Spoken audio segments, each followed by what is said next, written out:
Welcome to our August webinar, AI Contract Review Playbook Benefits and Tips, presented by Contract Nerds, a Docusign community. I'm Roma, your host and the head of Contract Nerds. I'm also Senior Strategic Counsel at Docusign and the Contracts Queen. Before joining Contract Nerds, I was a tech entrepreneur, a general counsel, and a member and speaker of this wonderful community. I'm honored to lead Contract Nerds and continue the excellent academic and social experiences of our beloved community. Contract Nerds is a blog, resource, and community dedicated to contracts and contracts professionals. Contract Nerds provides practical, relevant, and expert-driven content through our websites, webinars, social media, events, and newsletter with over 25,000 subscribers. If you're not yet subscribed to our newsletter, please subscribe at the link in the chat so you can receive weekly emails with tons of free content and training resources about contracts. I appreciate you for being here and for being a part of the Contract Nerds community, which is a very special community because people join us from all over the world to share their knowledge and stories. So in the chat bot, please share your name, where you're logging in from, and your LinkedIn profile if you'd like to make new connections. I would also like if you've added a note taker to remove the note taker from the chat. This is a proprietary call and we maintain confidentiality of the chat bot, the chat room. So if you have brought your note taker, please remove it from this call. Thank you.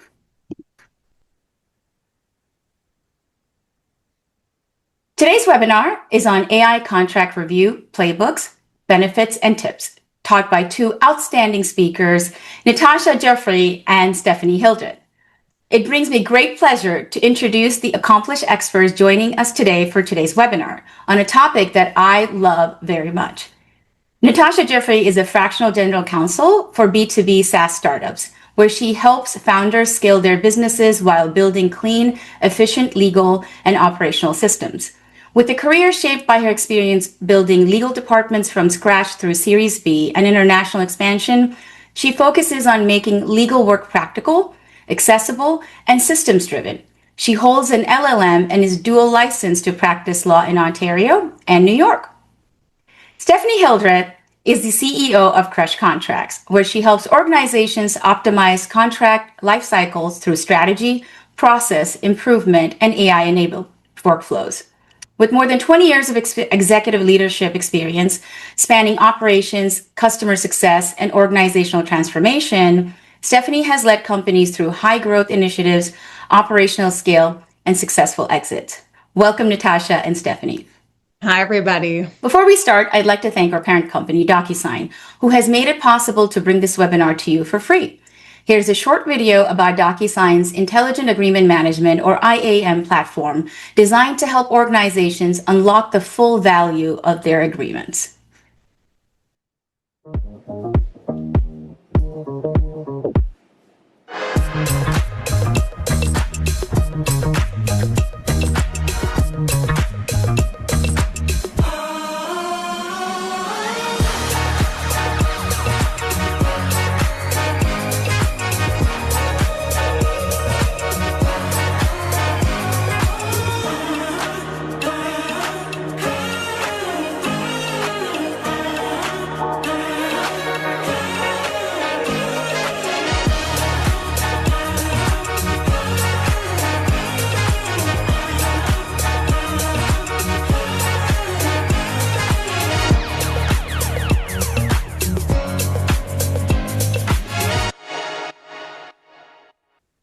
Now that we've covered all the core details, let's start the program. Natasha and Stephanie, please take it from here. Wonderful. Thank you so much. I am beyond excited to be here. I am such a contract nerd fanatic. I just love the community. So thank you so much for having me here. And I've dropped my LinkedIn in the chat. If anybody wants to connect, I would love that. So what is a contract review playbook? I feel like there are 1,000 websites, newsletters, articles that talk about, this term contract review playbook, but what does it mean? I say to think of it as like an instructional manual you would give to a new hire on day one, right? Except you're doing it in software. And I know when I first heard like AI playbook, I thought, geez, I have to have a computer science degree to do it. And I am the least technical person in the universe. So don't worry about that. You don't have to be, technically inclined to do this. Anyone can do this. Now, I used to keep my playbook in my head. If someone asked me why I would push back on a certain clause, I could explain it, but I never really wrote it down. And that's fine when you're the only reviewer. But the moment you hand a contract to someone else, all of that knowledge completely walks out the door. So that's why we're here. So I would like to do my own poll almost, because I know what the answer is going to be, which is raise your hand if your legal budget doubled this year. Without doing a poll, I know that the answer is nobody. Nobody's going to raise their hand. And that's totally the point. I've seen companies where, you send the same NDA template, that your standard template, to two different law firms, and then you come back and the law firms both have completely different red lines. And that's not because one's wrong. It's not because one law firm is better than the other. It's just because, they had different instincts about what matters. And a playbook completely eliminates that. So there's no lottery on it anymore. What I think is really important to remember too is garbage in, garbage out. And this is the single most complaint I hear from clients that I work with about why their AI tools and their AI contract playbooks fail. People buy the tool, they feed it nothing, and then they say it doesn't work. We have a poll. I think you're on mute, Roma. Say that. So we are going to start off with a poll. Let's see what everybody thinks about AI before starting the course.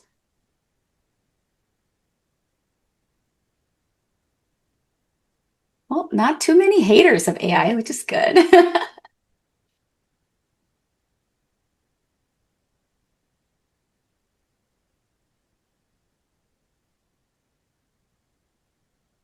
Okay, this is a good starting point. I'd love to learn from everyone who's saying no right now later to see if that has changed in the next 3 months or 6 months. If hopefully our webinar influences your decision, please let us know in the future. I love that last ew AI. Those 3 people that mentioned it, I love that so much. But I mean, if you're using online banking, you're using AI. So if we can make banking simple, let's make, our work simple. And the tool is only as good as the instructions you give it. So, when we talk about traditional playbooks and checklists and AI playbooks, binary yes, no checks versus nuanced positions. A traditional checklist might say, is there a liability cap? Yes or no. An AI playbook says, is it mutual? Is it tied to fees paid? Does it exceed 12 months? Are there carve-outs for IP or data breaches? And that's really the difference between a checklist and a playbook. Many teams are somewhere in between, and that's totally fine. This is like a spectrum, not a light switch. So don't feel that you have to, change your whole universe to completely be on the AI playbook side. It's definitely something that's a development.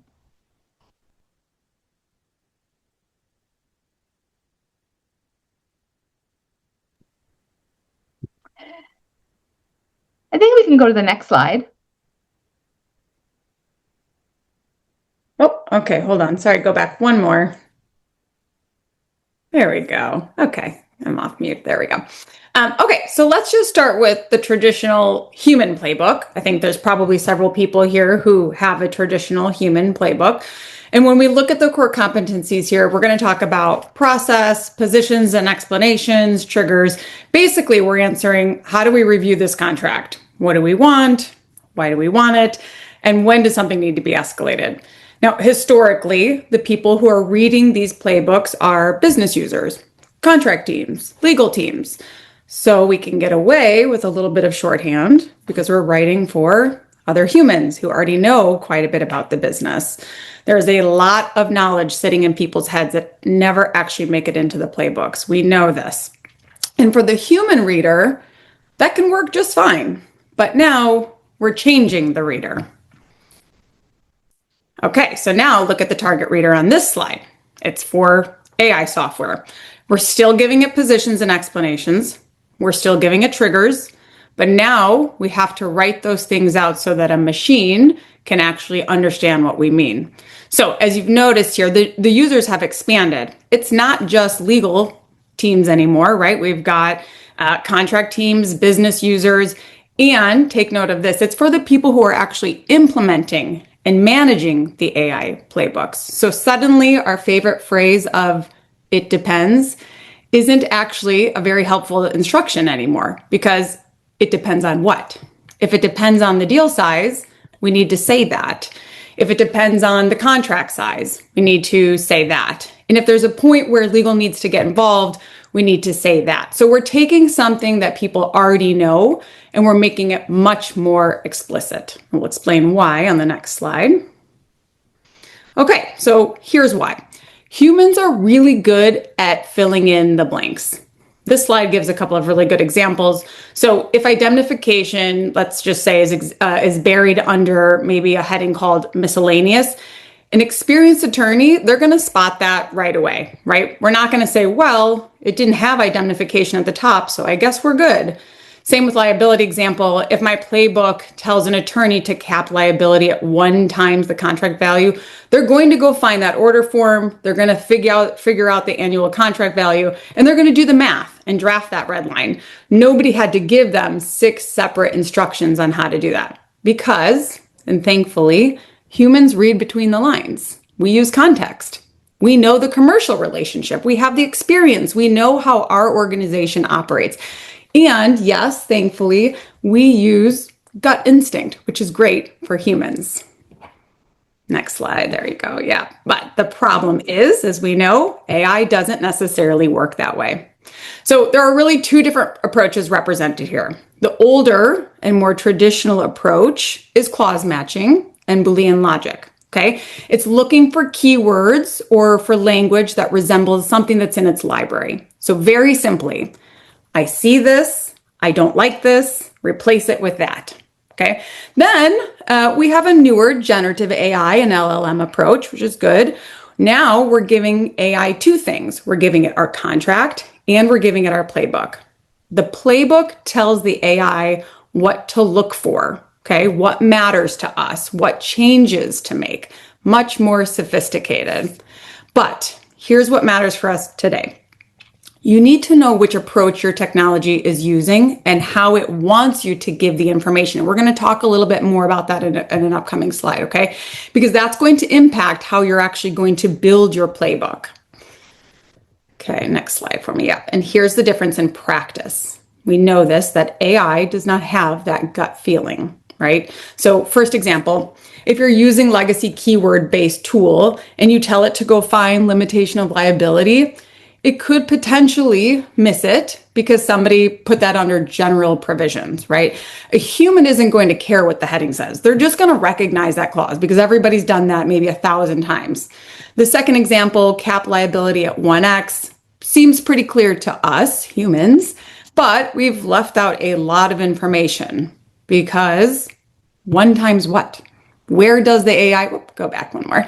Where does AI find that contract value? What happens if there are multiple values and how should it actually draft that change? So as this slide points out, we cannot just assume that AI is going to magically do the math correctly. So if you haven't been burned by AI's math, I have 1,000 times. We cannot trust that. The lesson here is not that AI can't do it. It's that we, the humans, have to really teach it specifically how we want these things done. Okay, so then the next slide. Thank you. And this is what this whole entire slide is about, is we're going to bridge the gap between human intuition that we have and machine logic. That is our job when we are building this, the playbooks out. Human intuition becomes an actual decision rule. So that's tough to do. You got to take what's intuitive and now make it a decision rule. There's a process for that. We do it all the time at CrushContracts, but that can sometimes add a little consternation in the process. So if you feel that, or if you're in the middle of building out a playbook, just know that that's completely normal, right? The business context is going to become the structured guidance. Institutional knowledge, which we have a lot of, needs to become the repeatable workflow. Legal expertise becomes an AI prompt that we can actually use. And then at the end of all of this, we still have human oversight, which hopefully you agree with me is a good thing. I don't think that's a bad thing. We still need to have humans have that overall oversight because of our gut intuition.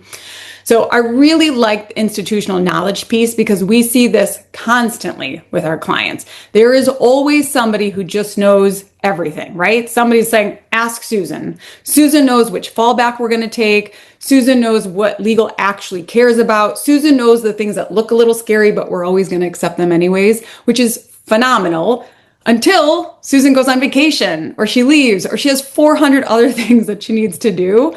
So part of this exercise is actually about getting what is in Susan's head into an actual process. And so that's the work that we do, and certainly the work that you can do with some of the resources that we're going to give you today. If you want to go to that next slide there. Okay, so, but to do that, we have to understand the technology that we're putting all of this institutional knowledge into. And Roma has this phrase, and I love it so much, that every AI redlining tool has its own diet. And you have to know what it wants to eat. How do you feed your tool? So here's, again, two really good examples. The first one, very simple, just at face value. You have to know the character and token limits, like just a simple thing we need to ask. So you may have written beautiful paragraphs explaining your position on data security. Okay, that is wonderful. However, if your AI tool only takes a certain amount of characters, half of your beautiful explanation may never even make it in. Okay, just at the most basic level, you might not actually have everything in there that you need. The second is the prompt style. So a human playbook, we can say, we prefer Delaware, but New York is acceptable if pushed, right? And we all, humans, we know what that means. But the tool that you've selected, it might need something that looks like if governing law isn't Delaware or New York, change it to Delaware. And if they object, change it to New York. We're saying the same thing, but it's different instructions, and that is important. So my advice to anybody who is going down this process is to talk to your technology provider before you spend weeks building this. You want to ask them, what are the limits? How do you want the prompts written? How do fallbacks work? So this is what, at CrushContracts, we don't want clients to just know how to use one AI tool, very dangerous. We want you to understand the process, and we want you to understand the foundation, because technology changes. I hope you don't, but you might change CLMs. That's a big lift. You might change companies and go somewhere where it has a completely different technology tech stack, right? And so we want you to fish. We don't want to just hand you the fish. So those are the things just to be considering. Maybe jot down some of those questions, and then you can ask your own technology provider. I'm going to pause there and hand it back to Natasha.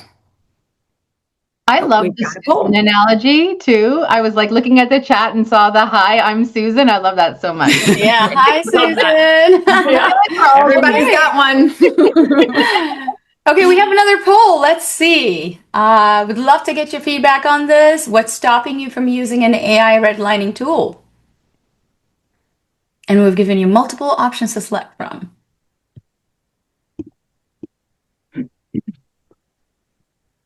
Yeah, so far it looks like budget and no AI playbook. Okay, it's actually pretty much around the same number. Well, hopefully this webinar will then help you with the no AI playbook piece.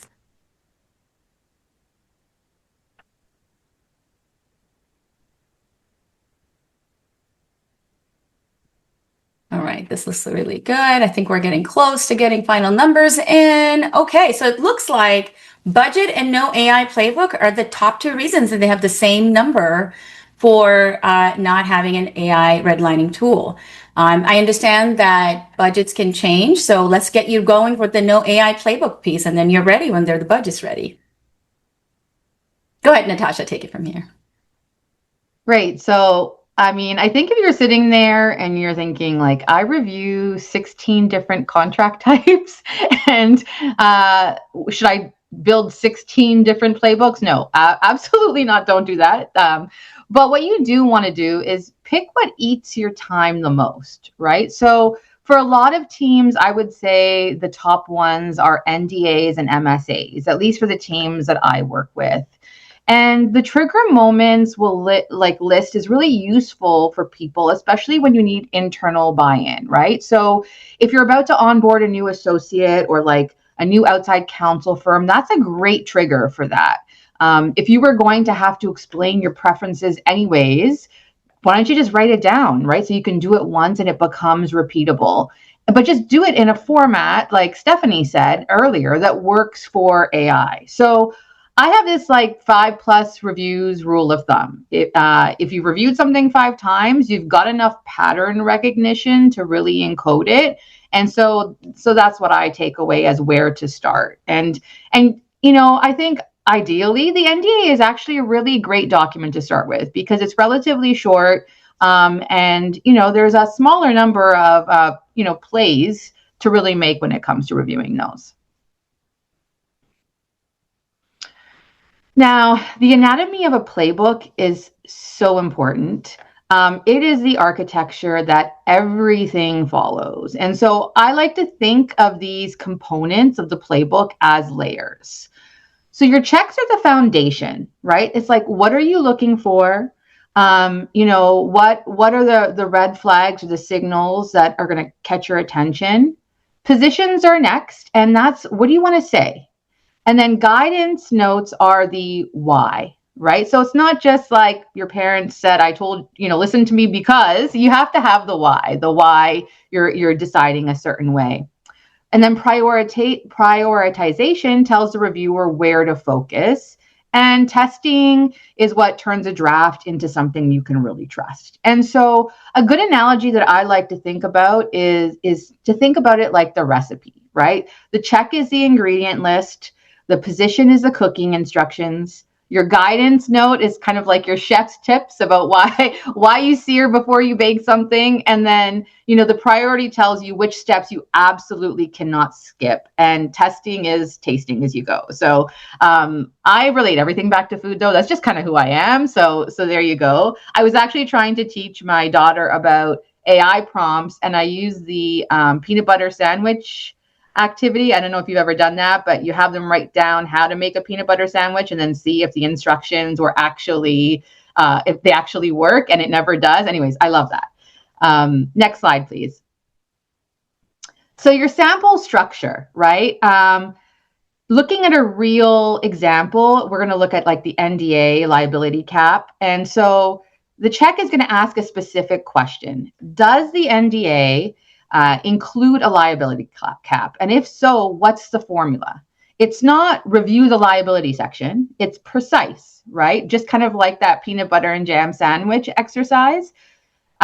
This is pre-drafted, copy, paste, ready clause text. So when the AI flags an issue, the reviewer shouldn't have to draft language from scratch at 5 p.m. on a Friday. We don't want to do that. It's already there, right? So, and looking at the escalation trigger, escalate if like unlimited liability or IP indemnity carve-outs. That's the kind of instruction that prevents a junior reviewer from accepting something that they really shouldn't.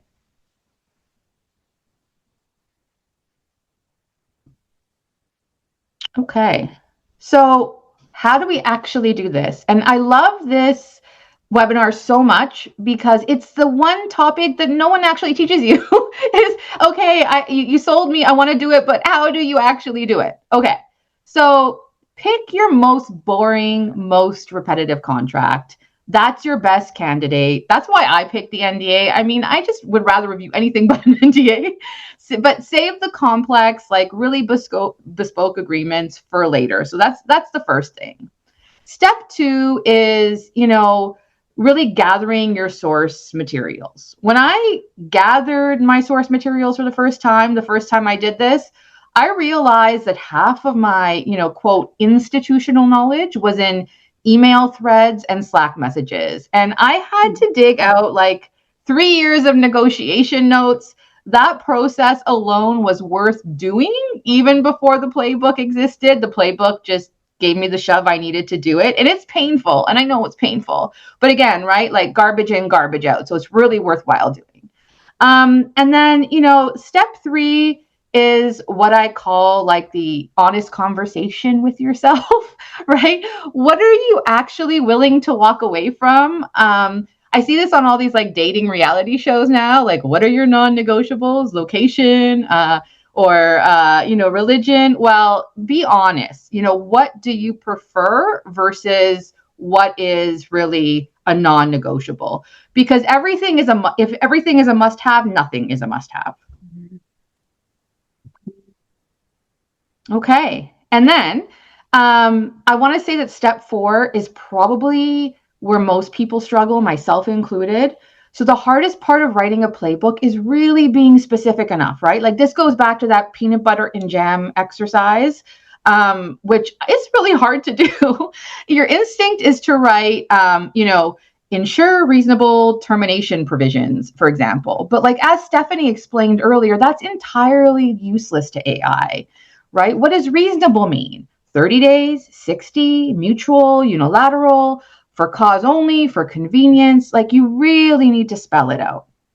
And then step 5 is going to be your pre-drafting, fallback language, which is tedious. Like I'm not going to pretend like it's all kinds of fun, because it's not.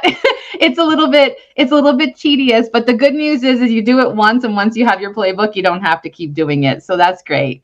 And it's the single highest ROI activity in the entire process, in my opinion, because it's what reviewers actually use during negotiations. So it's really important. And then step 6 is really the testing part, right? Like anything else. So test against contracts that you've already reviewed. Like you know what the right answer should be. And so if the AI misses something that you caught, you can go back and do your check because you know it needs work. And if the AI flags something you ignored, you can ask yourself whether the AI is right? Like, did the AI get this, or was this unnecessary? I think that the, using different counterparties contracts is really something worth emphasizing, because one template might use limitation of liability as a heading. I know Stephanie was talking about this when she was, referring to sort of that miscellaneous provision, and another might bury it in the general terms. So this is another reason why like your playbook needs to be able to catch both. And so it's a really good activity to use your counterparty contracts. I think we're over to Stephanie. Okay, so there is a Mike Tyson quote that I love and I probably use way too often, but it says, everyone has a plan until they get punched in the face. You guys know that quote? It's a little vulgar, but it sticks with me. So these are great, and we're going to hopefully put together a beautiful plan, but there are times where your plan is going to fall apart. So I thought maybe we'd highlight some of the pitfalls to avoid, because we want to have other people learn from anything that we've seen that's gone kind of sideways. So thank you, Natasha, for walking us through how to build that playbook. And here's maybe just a couple of places where it could go wrong. Okay. So first, checks that are too generic or too narrow. So review liability, obviously it isn't enough. But if your rule, and I see this more than being too generic, I see this one more often. If your rule is so specific that it only recognizes one exact version of the language, that's not going to be helpful either. Okay, so there needs to be a middle ground. Too generic, more likely, because we're all very zealous overachievers in this industry, we're going to be probably a little bit too specific, and the box is going to be too tight. Okay, second would be ignoring the why. We're going to talk more about this on the next slide, but context matters deeply. So we'll get to that on the next one. But third, one giant playbook for every contract type. Don't do this to yourself, okay? An NDA and a massive MSA do not need the same playbook. You want to build for the contract that you're actually reviewing. And then the last two, these are big ones. And Natasha said this several times. Test before you deploy. Okay, the slide says 2 or 3 real contracts.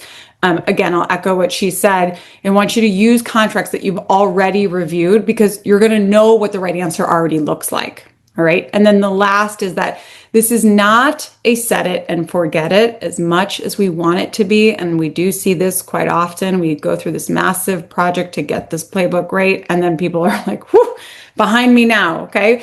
Things change, your business changes, your risk tolerance changes, contract language changes. So you're going to build it, you're going to test it, you're going to fix it, you're going to test it again. Okay, you're going to probably continue to come back from this. The big heavy lift is in the beginning, but you're not going to just do this once and walk away forever. All right, so my favorite word for this entire presentation is context, because this is how we get from AI doing a doc compare to actually reviewing the contract the way that your team would. Context is the key. So the first point on this slide is huge, right? We want cleaner surgical red lines. Without enough context, AI is going to be like that super eager new employee who just wants to prove how hard and how many hours they're working, and they are going to redline everything. So then we end up with a 14-page red line when really maybe there were just 3 things that we actually cared about. So that's not actually efficient. If their language works, leave it alone. We don't need to rewrite an entire provision just because it didn't look exactly like our template. All right. And the second piece is examples. Show AI what acceptable actually looks like. Show it what isn't acceptable. The third piece is the why. You don't want to just tell it what. Okay. When it's important, when there is something that is very important to your organization, tell it why we care. That is going to give AI a much better chance of understanding those little nuances when the other side gives us maybe something that we didn't exactly anticipate, okay? So that's how we're going to start getting those clean surgical red lines. And then on the next slide here, we have a poll. Now this is a practice questions. Let's see what numbers we get out here. The question is, how many hours does it take to properly configure, test, and activate one clause in an AI playbook? Not the full playbook, just one clause.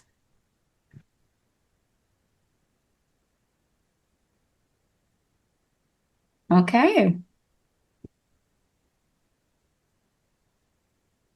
I like these questions because we can see the practical application and experience of the audience members. Stephanie and Natasha, I'm going to ask you what your answers are as the poll ends. Okay, the poll has ended. The majority answer seems to be 3 to 5 hours. Stephanie and Natasha, any opinions on this? I would tend to actually agree, but it's going to be, it depends, our favorite phrase, right?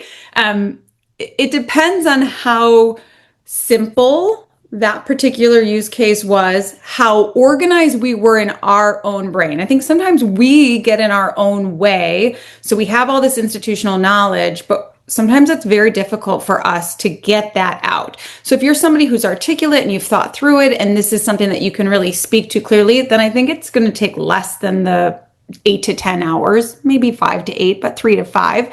And I don't say that to make anyone feel bad if it's taking 8 to 10 hours. Again, it's something that we help people do at CrushContracts because your job isn't to necessarily know how to articulate everything perfectly. We can help you think through that process. And actually on the next slide, we're going to look at some of the structure and how you can do that. So if you follow a structure, then this becomes much easier. So and then I want to hear Natasha. Yeah, Natasha, I don't know if you have a different opinion. No, I think I agree largely. I think one thing I would say, though, this is one of these things that I find, with practice, you get better. So, I mean, I think it's really daunting, like anything you're doing for the first time, and it takes longer. But especially when you get more confidence with the AI tool you're working with, and you start to really understand what works when you test it and what doesn't, that you yourself get better. So I would say that I think probably even 8 hours is reasonable for someone who's never done this before, but that's okay because it does get much faster. I agree. And since I have done this also many times, I would say that actually for the first timers, it does take 8 to 10 hours. So by the time you've created your playbook and you implemented it, most people, as they're implementing it, will start changing the playbook because the technology also drives it. You're correct. If it's a preamble, maybe it's 3 to 5 hours. If it's a limitation of liability clause, it does take 8 to 10. So prepare to have 10 hours. And if you do it within 3 to 5, then that's great. But on an average, it does take between 5 to 8 or 8 to 10 for your first one. Both of you are experts, so I can see why you're like, hey, it could be 3 to 5, 5 to 8. Thank you so much for the poll responses. And thank you, Stephanie and Natasha, for sharing your insights. Let's continue on with the webinar. So I'm going to talk through this sample playbook structure, and then actually on the next slide, Natasha is going to talk through another one. So this is what it looks like when we actually start putting it on paper. This is one example, right? A snapshot of an exercise that we walk our clients through. You're going to see the headings across the top. So preferred position, context, rationale, fallback, escalation, triggers. And yes, part of this exercise is documenting the playbook. But honestly, a huge part of what is happening here is getting, again, what's in Susan's head onto paper. This is where the magic is made, but really it's where the sausage is made, right behind the scenes. And so we will go clause by clause. Okay, here's the governing law. What's our preferred position? Great. What if they say no? What's the fallback? When do we care enough to escalate, and why do we care? And inevitably in this process, every time we walk through this with a customer, we get to, well, it depends. And that is such a good moment, because that is really where some of this gets hung up for a lot of people. So perfect. If we get to the it depends point of this process, we know that we're really getting to where we need to be to talk to translate what's in our human intuition into AI readable. So that's perfect. It depends on what. That's exactly what we need to get out of our head and onto the spreadsheet. So you can see, obviously, these columns aren't filled out yet. This is the actual exercise that we would walk somebody through. We're building it out. We're going to find those gaps. We're getting the team to agree on what goes into those empty boxes. That's also another maybe pitfall, is that there might be some highlighting of, like, maybe there's a difference of opinion here on what goes into those boxes. And that's a really good exercise for every organization to go through. So the other thing is, I'm a big believer on making sure that this is done before you touch the software, because now you are going to have a source of truth that belongs to you. Okay, then we can take it and we can feed it we can give the diet, feed it into the technology that you're using. But this is a great starting place that you can then translate for software. So next, I think Natasha's going to walk through another version of structure. Yeah, so I have my own structure that looks a little bit different. It mostly does the same thing. But I think overall, the one thing that I really like to stress to people I'm working with is it really, it's a business decision too. And I know lawyers say that a lot, like, it's a business decision, and the business hates to hear that. They're like, just tell me the answer. What is the right answer here? But what I think is important for everyone to keep in mind is that this playbook doesn't just belong to legal, right? Like the playbook is informed by the risk tolerance of your company, of your products or your service that you're providing, of the individuals that are in charge. So while I have a lot of components in my worksheet that you saw in the previous one of the things that I also say when I'm, is talk to people. And so I have that also in my worksheet template. Go to the different departments, consider what works for them, right? What works for finance in terms of recognizing revenue, what's really important to them, or do you actually ever charge that 5% late fee? I can't tell you how many MSAs I have with terms for like a percentage of that's charged for late payment, and they actually have zero way to actually charge and collect that from a operational perspective. And it's like, why are we spending time negotiating it? So I think it's really important to have those discussions and make sure that your senior leadership team and your stakeholders are all on the same page. Okay, so some drafting tips and tricks. Okay, I would say that the 20 to 30 executed agreements part is really important. Okay, don't build a playbook around a template. I think that's just it's wrong. I know people, I think, sometimes get caught up in the it's a blank slate, but that's actually not what you want here, right? Because you have to provide the information to the AI tool. No matter what you hear, AI is not good enough to do all the thinking on its own, right? We still need people. We still need lawyers. And so build it around what actually gets negotiated. So pull those last 20 to 30 signed contracts, looked at what changed during negotiation. Those are your checks, and don't write review limitation of liability, write if liability exceeds 12 months of fees, replace with the approved fallback language. Like Stephanie gave some really good examples of this earlier on.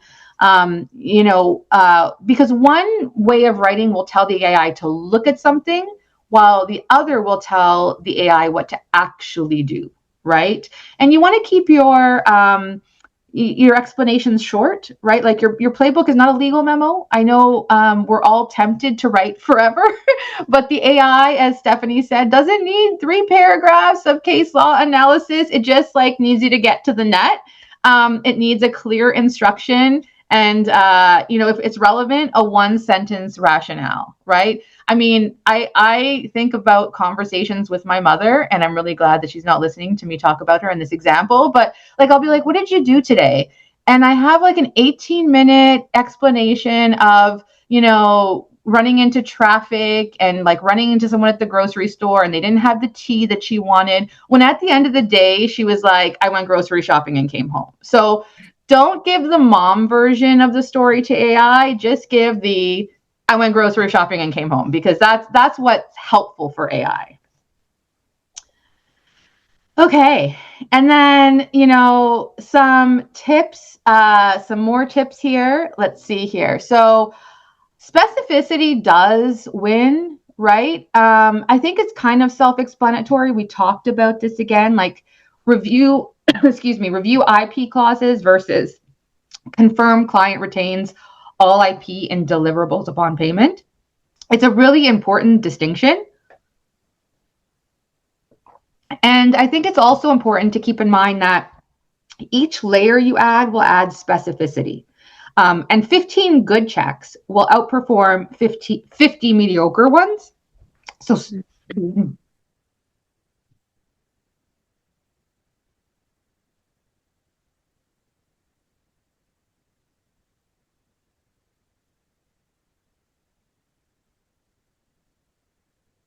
So sorry.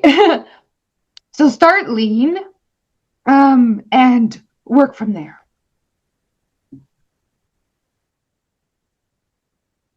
Stephanie, if I could ask you to take over the slide, if you don't mind. Sure. Yep. Okay. So let's go through a couple more tips for success.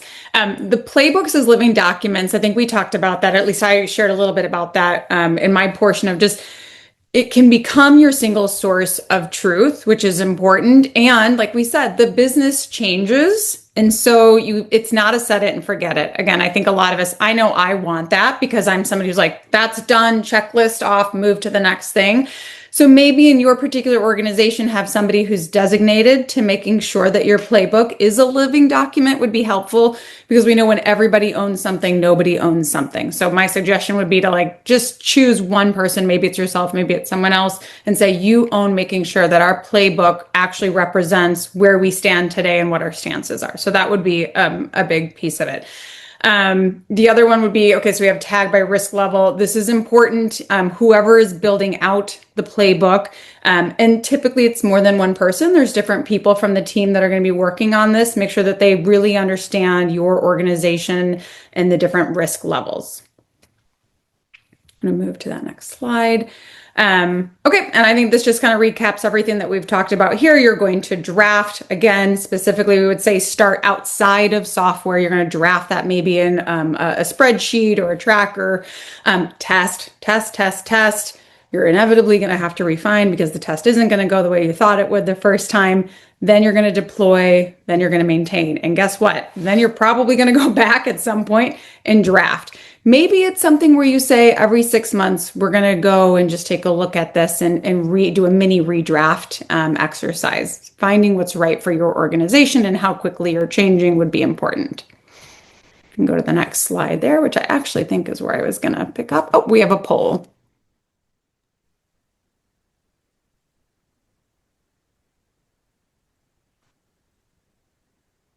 All right. I'm liking these responses. Do you feel ready to switch to an AI redlining software if budget was no issue? In Wonderland, where budget is no issue. Take me there. I was going to say that. I Take me there. Where does it exist? I want to go. To go to there. Well, I'm really liking the responses here. I mean, as I say, it's a matter of when, not if. When everybody is using some form of an AI tool to redline contracts, and we're happy to see that there is this motivation for it, and appreciate everybody responding to this poll. Yeah, it looks like everybody's submitted. So great. It's 54% is yes. And I love that 30% are already using it. So we have a lot of progress. I think that if we had done this 3 years ago, would not have been 30% using it, which is good. I'm really happy to see that. Thank you for responding to the poll. The other thing that makes me happy about that poll to see is that even though we're saying it could take 5 to 8 to 10 hours, that's not something that is scaring people away. It's the budget that is, and that makes sense to me. But I'm happy to see that, the teams are willing to put in the investment and the work. And that is super encouraging. And there's lots of, organizations out there like ours that can help walk through that process if it feels too daunting. But I just want to comment, I'm so happy to see that that's not a blocker. Okay, let me close out that poll. All right, so my big 5 of my takeaways. So first is would be to organize your intention. Again, we've now beat this horse. Map out those clauses and the fallbacks before you start loading anything into AI. We don't want to be too eager and just start putting junk in, because junk in is junk out. We know that. It's getting your house in order. It's going to save you so much time later. So really strong foundation there. Second would be to maintain a source of truth. I like a master spreadsheet tracker for this. So maybe that's controversial to have it sort of. Looks like Stephanie, her connection froze. So Natasha, do you mind taking over at this point? No problem. Oh my goodness. And my apologies for before. Yes. No, I think Stephanie's right about her instinct to use a master spreadsheet before you begin your work, because version control is super important, and you do want to have that source for yourself. Running those multiple testing is so important. I know this isn't the sexy stuff, and it's not the stuff that's going to get you lots of attention, but it really is something that you cannot skip. You can't over test, in my opinion. You can only under test. And creating context, right? So using real life examples. I mean, you have to give examples in the way I do it is if I was talking to one of my kids, really simplify it, tell the AI, because the AI hasn't gone to law school as much as it might advertise it as. And so you really need to give it that leadership, and then write for your business, right? I mean, no need to use legalese. Make sure your instructions create those business friendly kind of red lines.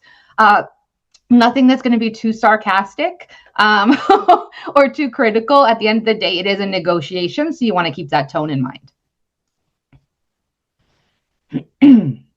Okay, so in terms of my takeaways, I want to say that, from my view, if there's any one thing that I said today that you remember, it would be start small.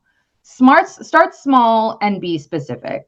This is not something you're going to get done in a day, and that's okay. Pick one contract type, write 10 to 15 checks, test it, fix what's broken, deploy it. And then 6 months from now, you can look back and realize that your 10th playbook took you an afternoon instead of a week to do. And I really want to pause on that, because we were talking about budget, Roma, and for sure, and from that last poll, budget is a consideration. But when we talk about budget, it's not just about the money we're spending on a tool.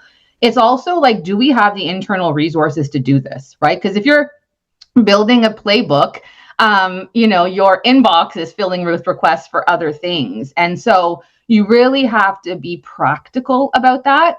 And it's okay. It's okay if it takes you longer. It's okay if it's an initiative that you're spreading out over time, because at the end of the day, once you do have it up and running, you will first get much better as you do it over and over again. And second, it is something that will give you some value and will give you some time back. So while there is a cost in terms of your time, it is, with high return on investment. And then, playbooks are what I consider to be the bridge between AI capability and legal judgment. Like it's really where the two connect. You encode your expertise into this like really repeatable, scalable process, and the AI becomes ready. And then the question is whether your instructions are really is what it comes down to. So those are my big takeaways. Sorry, you guys. Zoom decided that I needed to go out with a mic drop. So it kicked me out. Thank you, Natasha, for covering me for a second. I don't need to go through all of mine, but I just will say one thing. And I think it actually piggybacks well on what Natasha just said. And that is to write for the business, right? At the end of the day, contracts are business documents, and the business does not want a 14-page red line just because the AI tool was feeling really ambitious that day. They want to get the deal done, and they want to do efficiently, and they want to take on the right amount of risk. So when we're writing these instructions, we want to be clear and direct, be deal friendly.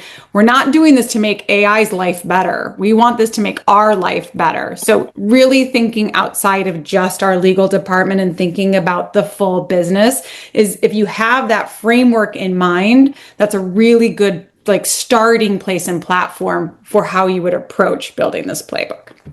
I noticed a lot of great questions coming in during the webinar and through registration. I'm going to go ahead and read some of those questions for you, and would love Natasha and Stephanie to give their thoughts on that. One of the big questions that we're seeing today, and I'll start with many AI tools can draft playbooks if we provide the source documents, prior red lines, templates. Do you have any tips on how to leverage this? I'm going to combine with another question that many, do you recommend drafting it in the worksheet, or because there is a tool that has the ability to put the clauses in first, do you start in the AI technology? So I'll speak to this for what I do. So, and I have to say, it really depends on your level of readiness to do this. I think that even if the AI has, capabilities, you should really start on the worksheet if this is going to be your first time. I don't think it's a process you should skip, because it really helps you to, put your thoughts together, to really thoughtfully consider your positions. When you actually have to, manually do it, it takes a little bit more time. And so it gives you more time to think. As you get better and as you do this more often, then yeah, absolutely leverage those tools that can help you do that. I know that I do. But, I think if this is your first time or you're relatively new at this, then you should really start with the worksheet. I would agree. And I'm going to say the phrase of "it depends." But that's the great part of this, is that we get to apply our human intuition and gut to the answer to this, because it does depend. And this is one of those times where we might say, hey, this needs to come back onto our plate to make a decision here. If this is something that we've encountered several times before and it seems a little bit more on the simplistic side, or we have trust built with AI that it's in the past handled nuanced situations very well, okay, great. But if not, or if I'm just getting started, then this would actually become something that we would test with. And it's great for building out the playbook. So I would use that as an example for, let's use this to test and compare our own human answer versus what AI has given us. And I would actually like to channel Neda El-Najafi here. My response would be for this one to actually, if it's your first time, yes, start with the tangible playbook worksheet first. Remember Neda's philosophy of the Oreo cookie, where it's the human, AI, human. So the first cookie is the human part, right? As you're reviewing contracts with AI or you're building the playbook, I actually also use the same philosophy. So the first part is the human part. Take a look at it, build it, test it. And then, as both of you have said, if it's already in the system, then you can always go in and change the playbook as it's built. But always remember, if you're making those changes, to download a version of that playbook so you have a backup copy of it. When you have iterations of the clauses, because of changes in the company and policy, you may not remember why the AI redlined a contract a certain way last year. So you must keep versions of the changes that you're making, even if you're doing it directly in the tool. That was great. Thank you so much. The next question is, are there tools to create these foundational AI playbooks. I have a template or I have AI. Can you leverage something to create this worksheet before you go to the AI tool itself? Absolutely. And I think we both gave a couple of examples, and ours are two examples out there of many, but certainly there are tools available or consulting firms that are available to help walk through that process. So they are out there, they're available. My guess is that this community can even share some of those with each other because it's such a great group of folks. So the answer is 100%. Yes, you do not need to go uncharted territory without a map. There's a map and you absolutely should use that.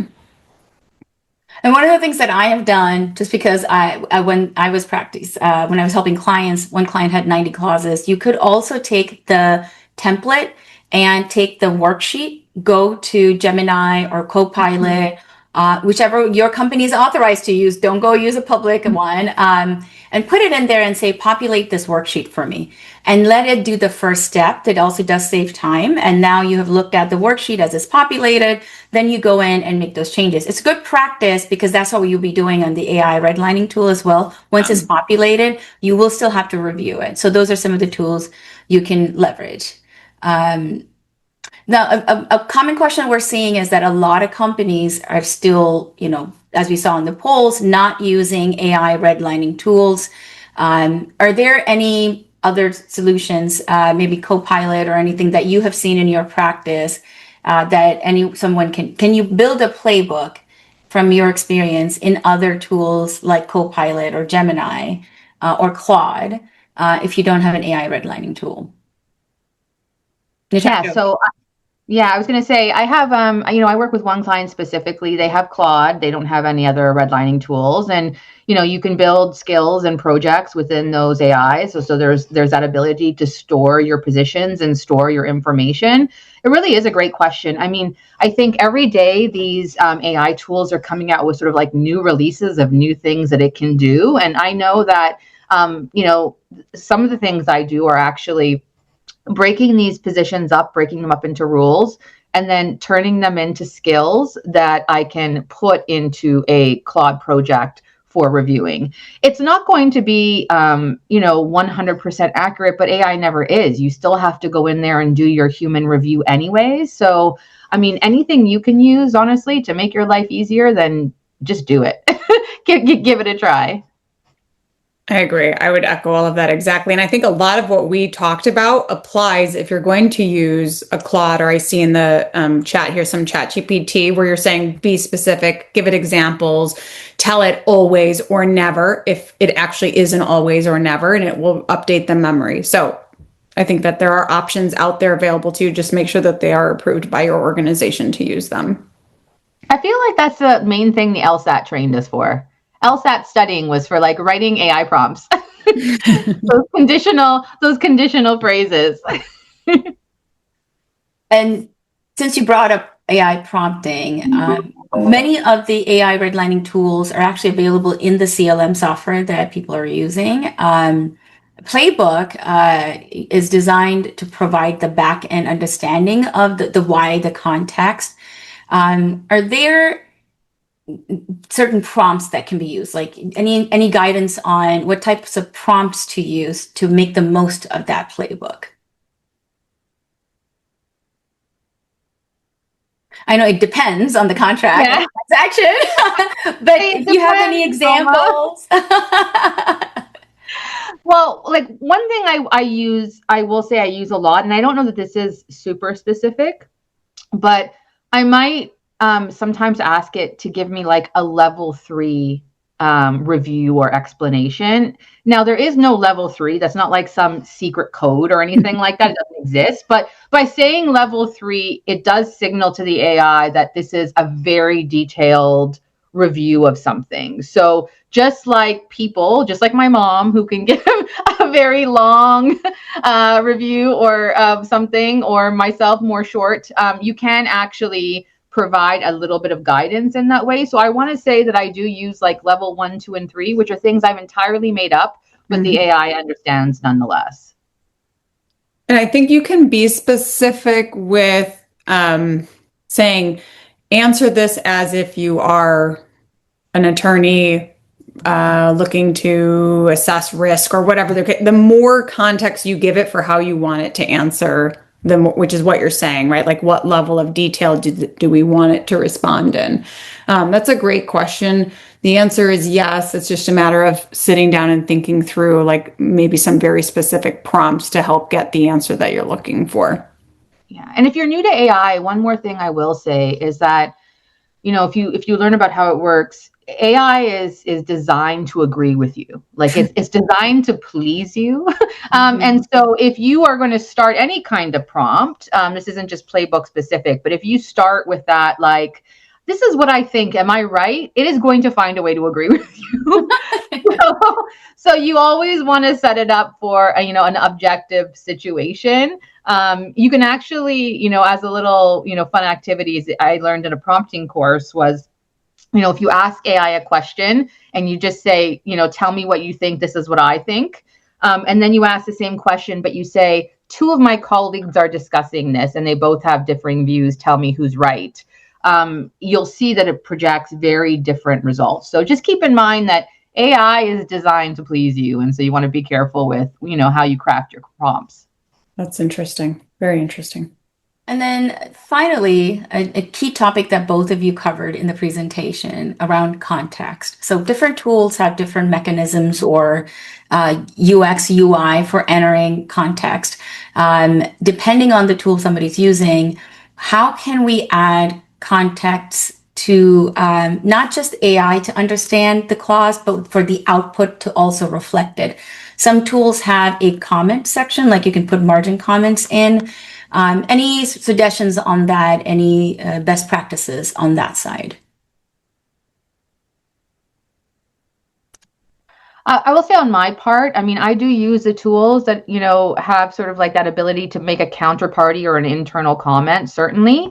But I've also, depending on the tech stack that the client I have is working with, I've sometimes defaulted to those like embedded notes or, the manual comments in order to provide some context in the red line I'm passing back. I think like you really just have to kind of use what you have. Of course, is I think probably the general answer.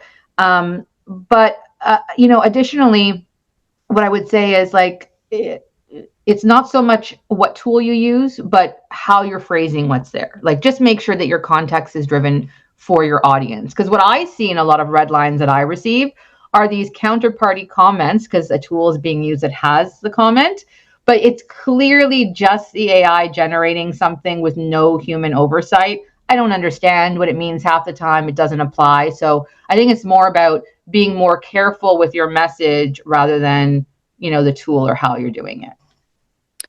If you are the person who is responsible for maintaining and building out a playbook, I would take that as I would take the weight of that to say, go reach out to your technology software provider and ask to have a conversation with a customer success manager and be specific in saying, like, we are starting from this process and we want to get this right. So you tell me, how do I prompt and talk to this tool? That's one. Two, there are so many great resources out on the internet, short videos, YouTube videos on every single one of these pieces of these tools. So you're not the first ones to have these thoughts, so we don't need to recreate that rule.